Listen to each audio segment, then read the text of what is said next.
бала кезімнен Рашид Мәлік Өнербайұлы. Бала кезімнен туып өскен ауылым өзімнің. Мынау ауылдың шеті Төрт қорған дейтін атталатын жерде тұрмыз қазір. Бұдан төмен қарай міне 5 қорған дейді. Енді бала кезімізде мынау егістік жер болғаннан кейін бұл жақта анандай памятник тастар поляның шетінде көп жататын. Ендігі міне мынадан төмен қарай 7 қорған дейді. Мынау 4 қорғаны. Мынау да 4-еу қатарынан. Сонымен ары жағынан шу. Бұл жердегі қорғандардың бәріне ескерт қорғау тақталар қойылған. Иә, бәрінде қойылған. Иә, жоңғарлатуын аламантау бөктері ғой мына бөктер. Енді мына таудың басында Таскөл мен Жасылкөл бар. Баяғыда ана Шыңғысхан Жамук екеуі бауырласқан жері.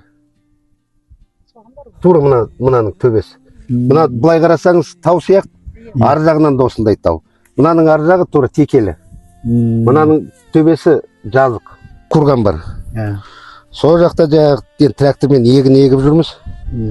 Былай жерге қарап келе жатырмын, өзім рульда. Дана есік ашық. Сол жерде пышақ сияқты бірдеңке жатыр. Пышақ па, не ма, енді оюы бар. Яғни ұзыннан. Содан кейін мынау былай ою. Мынау былай ою. Бір жағымны былай ою. Сонда ұзын. Бірақ ортасы жіп-жіңішке майысқан сияқты. Сон жаңағы уже трактор сеялкамен өтіп кеткеннен кейін анау пышақ шығар деп тоқтап іздеп таба алмай болдық. Топырақ жасалып қалды. Содан көміліп қалды. Бүгін біз тағы да өзіміздің жетісу өлкетанушылық орталығы бал-балтастарды барлау жұмысына шыққан болатынбыз.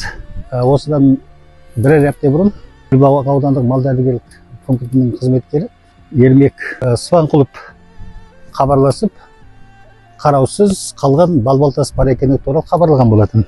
Бұл бал-балтас мына жерде Үлкен Қоянды өзенінің жағалауындағы дөңеске қойылған. Ал бұның жанында осы жерден малшылар өтетін, басқа да жол өтетін, орбұлақ шайқасын көруге баратын туристер өтетін үлкен жол жатыр. Не бейнеленгенде қарайтын болсақ, бұл әйел адамның бейнесі тұр. Яғни мына бет пішіні, немесе кеуде пішіні, ал төмен жағында енді қолын айқастырып ұстаған бейне көрінеді. Сонымен бұл және де бір жоғары техникаменен технология жасаған сияқты өте нәзік сызықтарменен түсірілген. Және де бұл бал-балтастар мысалы бұл 6-шы, 7-ші немесе одан да бұрынғы ғасырдың мұрасы болуы мүмкін. Ал қазіргі техникамен де мүмкін осындай тастарды осылай ойып түсірудің енді осыған жететін техникасы жоқ деп ойлаймын. Тас туралы баяғыда мына Аралтөбенің үлкен кісілерінен не еститінбіз, осындай тас бар деп. Кейіннен осы жаққа келіп мал дәрілеп жүріп, осы тас тауып тұрғызып кеткенбіз. Әрине осыған дейін осындай мұралардың көбі талқандалып кетті, жойылып кетті, немесе бұланып кеткен, ұрланып кеткен болатын. Енді осы қалған мұраны қорғау біздің міндетіміз деп есептейміз.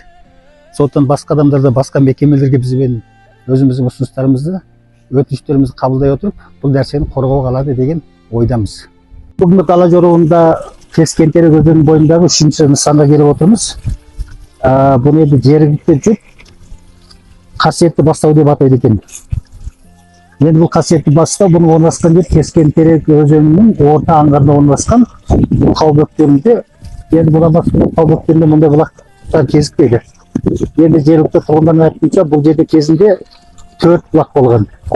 Әрбірінің суы бөлек, дәмі де бөлек, түсі де бөлек.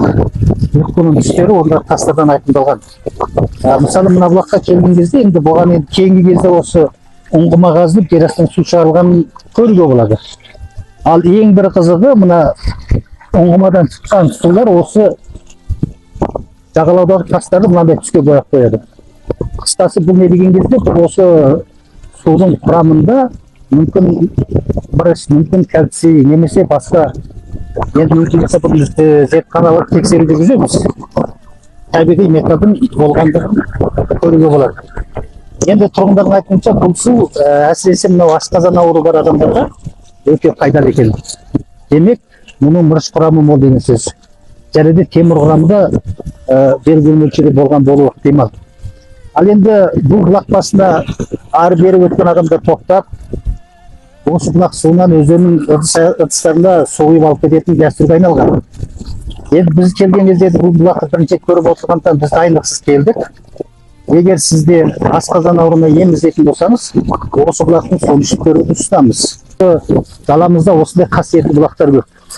Біз халқымыз айтамыз енді, ауырып ем іздегенше ауырмайтын жолды іздейді. Негізінен біз ауырмайтын жолды қайдан іздейміз деген кезде міне осындай кезінен бері бізде қалдырған осындай табиғи бастау көздерінен емдік қасиетті болып сулардан іздеуіміз керек. Біз бүгін енді Кескентелек өзені аңғарындағы 3 нысанды көрдік. Соның соңғы қорытындысын осы әулие бастауда шығарып отырмыз. Қысқасы жаңа Оңжас ауылының маңындағы сақ қорғандарын көрдік. Оның ішінде кейбір мемлекеттік қорғау тақтайшасы ілінген, ал кейбіріне мемлекеттік қорғау тақтайшасы ілінбегені байқалды. Ал одан кейін енді үлкен Қоянды өзенінің бойындағы балбалтасты көрдік. Ол балбалтаста қараусыз қалған, тек қана осы жергілікті орманшылар мен жергілікті тұрғындар ғана оны сақтап келе жатқанын білдік. Енді бүгін міне біз келесі осы кезекте міне әулие бұлақтың, қасиетті бұлақтың бойындамыз. Ал бұл бұлақтың да қараусыз қалғанына біраз жыл болғаны көрініп тұр.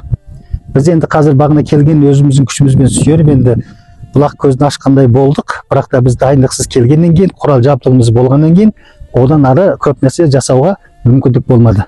Бұл реткі сапарымыз осы жерде аяқталды. Бұйырса, келесі сапарымызда да және де ел назарына ұсынатын нысандарды аралайтын боламыз. Келесі кездескенше сау болыңыздар.